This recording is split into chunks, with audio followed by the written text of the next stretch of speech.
member of the United States Congress, and Mike Levin from California. Welcome back to the show, Congressman. On your side of it, you're one of the Democrats who's been, I think it's fair to say, a centrist on this issue. You've been pushing your own party, right, to do more, and it doesn't seem like anything's getting done. Your thoughts, first of all, on yesterday, another failure, which I guess wasn't unexpected on the Senate side.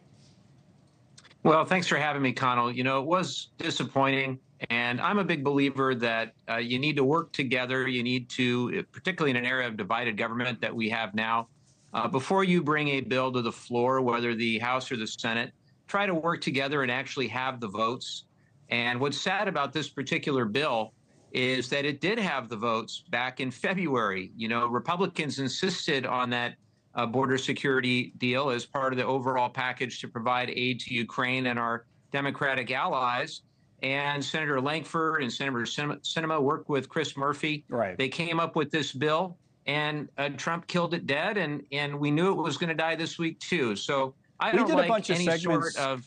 We did a bunch of segments at the time that called out Republicans for doing just exactly what you're describing. But at this time around, is a bunch of people are looking at it and saying, all right, we knew that happened. Now it's Senator Schumer who's the one playing politics because he knew this would fail. And Lankford, to your point, didn't even vote for it. Let me play a little bit of what Lankford had to say, the senator who wrote the original bill, about why he was a no yesterday. Let's listen. I'm going to vote no on a bill that I think should pass, but there's been no effort to really get this to pass. Let's get us back to the table. Let's actually resolve this issue as we need to get done.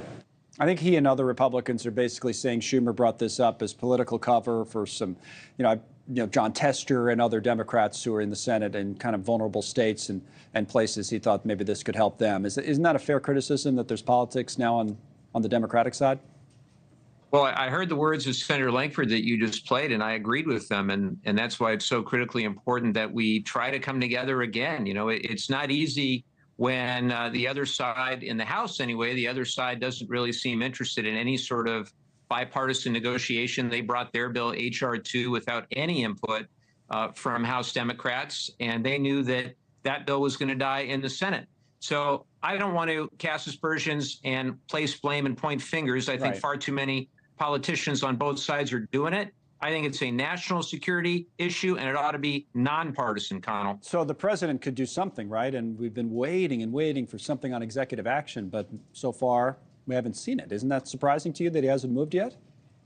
Well, the president did discuss giving Border Patrol more authority to deport those who don't pass background checks. I think that's a positive step, but it doesn't go far enough. And I'm reading the public reports, as perhaps some of your viewers are, that there are ongoing discussions with the Mexican government. I know there's an election in Mexico coming up in a couple weeks, and my hope is that after that election, that with whatever new president, we're able to work together and get Mexico to play a constructive role, because the cartels are the real problem here. So long as it's easier for somebody to go on TikTok and Instagram and pay $7,000 or $10,000 to a cartel to get them to come across illegally than it is for that same person to navigate through the CBP1 app and eventually get some success with that and come across legally. So long as it's easier to do the cartel route, we're going to get nowhere. And Mexico needs to step up, because